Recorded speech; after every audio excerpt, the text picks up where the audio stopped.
दोस्तों आज Islamic NATO का गठन होने वाला है। जी हाँ, यदि आप देखें तो आज तुर्की, सऊदी और पाकिस्तान, ये तीनों देशों के बीच में एक जॉइंट मिलिट्री पैक्ट साइन होने वाला है। इस बात का पुष्टिकरण पश्चिमी मीडिया ने करना शुरू कर दिया है। अब दोस्तों इसके साथ अगर आप देखें तो क्या वेस्ट एशिया, क्या भारतीय उपमहाद्वीप, हर जगह इस पूरे के पूरे डील के रैमिफिकेशंस होंगे। जो पावर बैलेंस है वो बदल रहा है। तो क्या जैसे फर्स्ट वर्ल्ड वॉर में देखा गया था, कहीं ना कहीं वेब ऑफ मिलिट्री अलायंस बनना शुरू हुआ था, क्या ये एक वैसा ही वेब ऑफ अलायंस है? मत भूलिएगा नेटो का भी पार्टनर तुर्की है और इस प्रकार का डिफेंस पैक्ट वो सऊदी और पाकिस्तान के साथ भी करता है। तो इस वजह से कहीं ना कहीं पूरी दुनिया को इस प्रकार के डिफेंस पैक्ट से ये जंग में झोंक सकते हैं। क्या इसके वजह से कुछ इंडिया, यूएई, इजराइल को भी इस प्रकार का डिफेंस पैक्ट साइन करना पड़ेगा? दोस्तों सवाल बहुत सारे पूछे जा रहे हैं क्योंकि आप यहां पे देख सकते हैं रॉयटर्स का ये रिपोर्ट सामने आया है। तुर्की, Saudi Arabia, Pakistan joint defence agreement Saudi Arabia में फ्राइडे यानी आज साइन करने वाले हैं। अगस्त 7 यानी आज का ये न्यूज है। दोस्तों आप देख सकते हैं पाकिस्तान, सऊदी अरेबिया, तुर्की डिफेंस पैक्ट जिसके द्वारा इस्लामिक नेटो बनाया जाएगा वो साइन होने वाला है। आप देख भी सकते हैं पाकिस्तान पीएम शहबाज शरीफ, आसिम मुनीर दोनों ही सऊदी अरेबिया पहुंच भी गए हैं। वैसे ही तुर्किश प्रेसिडेंट अर्दोगान वो भी सऊदी अरेबिया आज पहुंचने वाले हैं और इसके साथ इशारे यही हो रहे हैं कि इस प्रकार का डिफेंस पैक्ट होने भी वाला है। तुर्की, सऊदी, पाकिस्तान का इस्लामिक नाटो तैयार है। एमबीएस शहबाज, एर्दोगान आज डील करेंगे। नई तिकड़ी से किसे खतरा है?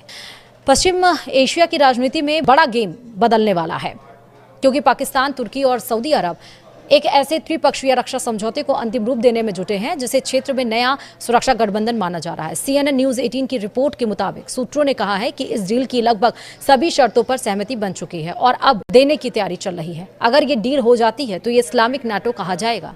इसी कड़ी में तुर्की के राष्ट्रपति रेसेप तैयब एर्दोगान भी शुक्रवार को यानी कि 7 अगस्त को सऊदी अरब पहुंच रहे हैं। यहाँ उनकी मुलाकात क्राउन प्रिंस मोहम्मद बिन सलमान, MBS जिसको हम कहते हैं, पाकिस्तान के प्रधानमंत्री शहबाज शरीफ और सेना प्रमुख फील्ड मार्शल आसिम मुनीर से होगी। रॉयटर्स की रिपोर्ट के मुताबिक 7 अगस्त को डील पर फाइनल साइन होगा। शहबाज और मुनीर 6 अगस्त को ही सऊदी पहुंच चुके हैं, जिससे साफ है कि बातचीत अब निर्णायक दौर में है।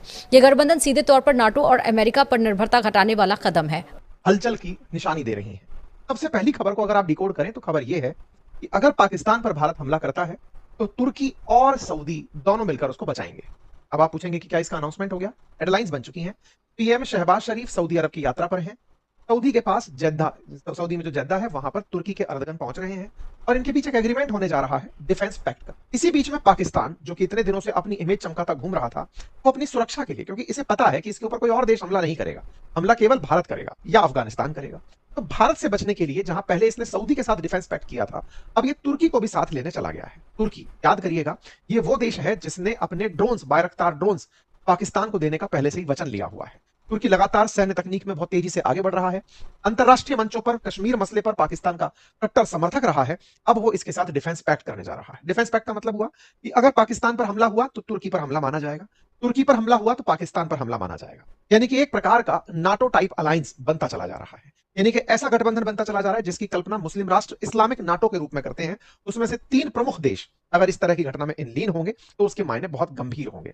इन तीनों का मिलना भारत और पाकिस्तान, भारत और इजराइल को बहुत पहले से पता था।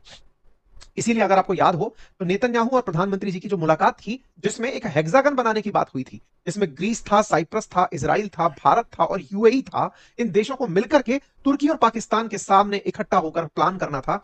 इसी की याददाश्त में प्रधानमंत्री को कल नेतन्याहू का फोन आता है। मिडिल ईस्ट में जारी जंग और बढ़ते तनाव के बीच अब एक ऐसा रक्षा गठजोड़ आकार लेता दिख रहा है जो आने वाले वक्त में पूरे मिडिल ईस्ट की सुरक्षा रणनीति बदल सकता है। CNN न्यूज 18 की एक रिपोर्ट के मुताबिक पाकिस्तान, तुर्की और सऊदी अरब के बीच त्रिपक्षीय रक्षा समझौते को अंतिम रूप देने की कोशिश चल रही है। रिपोर्ट में सूत्रों के हवाले से दावा किया गया है कि समझौते की ज्यादातर शर्तों पर सहमति बन चुकी है और अब इसे औपचारिक रूप देने की दिशा में काम हो रहा है।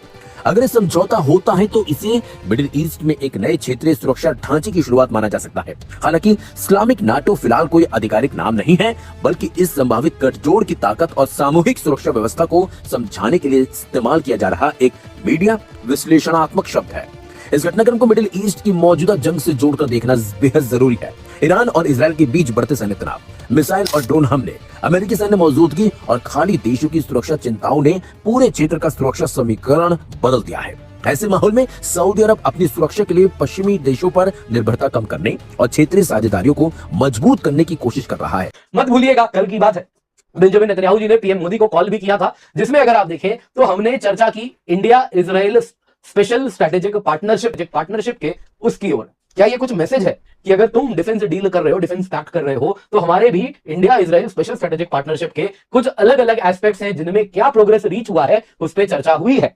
साथ साथ हमने वेस्ट एशिया में करंट सिचुएशन क्या है उस पर व्यूज भी एक्सचेंज किया। दोस्तों ये एक क्रिप्टिक मैसेज है, सऊदी अरेबिया को मैसेज दिया जा रहा है कि अगर तुम डिफेंस पैक्ट साइन करते हो तो हम भी कुछ वैसा करेंगे। और मत भूलना, तुम्हारा जो डिफेंस पैक्ट है पाकिस्तान तुम्हारे काम नहीं आएगा, तुर्की कभी नहीं आएगा, लेकिन हम जब डिफेंस पैक्ट करेंगे तो ये कॉन्क्रीट है, ये एक्चुअल में इंप्लीमेंट होगा, जिसमें काम भी होगा और आपके लिए बड़ी समस्या हो सकती है। तो क्या ये कुछ इस प्रकार का मैसेज यहां पर दिया जा रहा था। सबसे पहले दोस्तों इस्लामिक नेटो के बारे में क्या पता चल रहा है। देखिए 7 अगस्त 2026 यानी आज सऊदी, तुर्की, पाकिस्तान ये लोग एक ज्वाइंट डिफेंस एग्रीमेंट फॉर्मलाइज करने वाले हैं। सऊदी अरेबिया में तीनों लीडर पहुंच गए हैं, लीडर 3 नहीं, लीडर तो 4 हैं। कैसे? क्योंकि पाकिस्तान में वो दोनों साथ आते हैं, पीएम भी और फील्ड मार्शल भी साथ में ही, दोनों हर जगह आप देखें तो मुनीर भी और साथ साथ आप देखें शहबाज शरीफ भी, दोनों साथ आते हैं। तो दोनों सऊदी पहुंच गए हैं।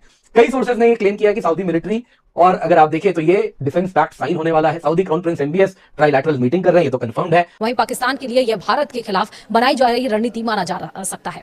इस संभावित गठजोड़ की खासियत यह है कि इसमें शामिल हर देश अपनी अलग रणनीति ताकत लेकर आ रहा है। सऊदी अरब आर्थिक संसाधन और क्षेत्रीय प्रभाव प्रदान करता है। तुर्की रक्षा तकनीक और ड्रोन क्षमताओं के लिए जाना जाता है, जबकि पाकिस्तान सैन्य अनुभव और ऑपरेशनल क्षमता के साथ इस गठबंधन को मजबूत बनाता है। इतना ही नहीं, इस ग्रुप की सबसे बड़ी ताकत पाकिस्तान ही है, जिसके पास परमाणु बम है, यानी क्षमताओं को एक साथ जोड़कर एक समन्वित सुरक्षा ढांचा तैयार करने की कोशिश है। यह ध्यान देने वाली बात है कि पाकिस्तान की तरफ से सिर्फ प्रधानमंत्री नहीं बल्कि सेना प्रमुख आसिम मुनीर खुद बातचीत में शामिल है, जो दिखाता है कि यह डील पूरी तरह से सैन्य केंद्रित है, न कि सिर्फ कूटनीतिक। जानकारी के अनुसार इस समझौते के तहत तीनों देश संयुक्त सैन्य अभ्यास करेंगे, रक्षा तकनीकी साझा करेंगे और हथियार निर्माण में भी सहयोग बढ़ाएंगे। साथ ही खुफिया जानकारी के आदान प्रदान को भी औपचारिक रूप दिया जाएगा। यह ढांचा पहले से मौजूद पाकिस्तान सऊदी रक्षा सहयोग को आगे बढ़ाते हुए अब तुर्की को भी इसमें शामिल करेगा।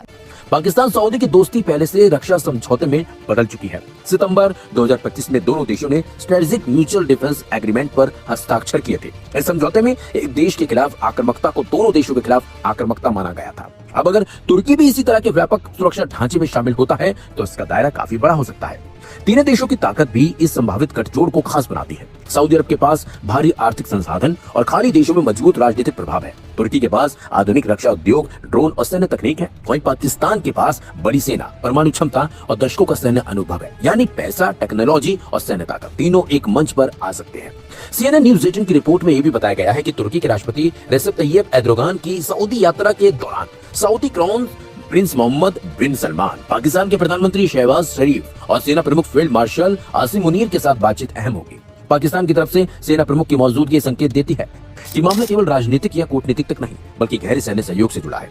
अब सबसे बड़ा सवाल है कि क्या तीनों देशों के बीच नाटो जैसा आर्टिकल 5 लागू होगा। आए हैं शहबाज शरीफ, आसिम मुनीर, उनके पास टाइम ही टाइम है, तो वो वन डे के लिए नहीं, वो 6 तारीख को ही पहुंच गए हैं और कहे हम आराम से जाएंगे, 8 तारीख के पहले तो बिल्कुल भी नहीं। तो 6 से 8 अभी यहीं पर रहने वाले हैं। दोस्तों इसके साथ जो स्ट्रेटेजिक म्यूचुअल डिफेंस एग्रीमेंट है उसको फर्दर मजबूत किया जा रहा है, उसको फर्दर एक्सपैंड किया जा रहा है।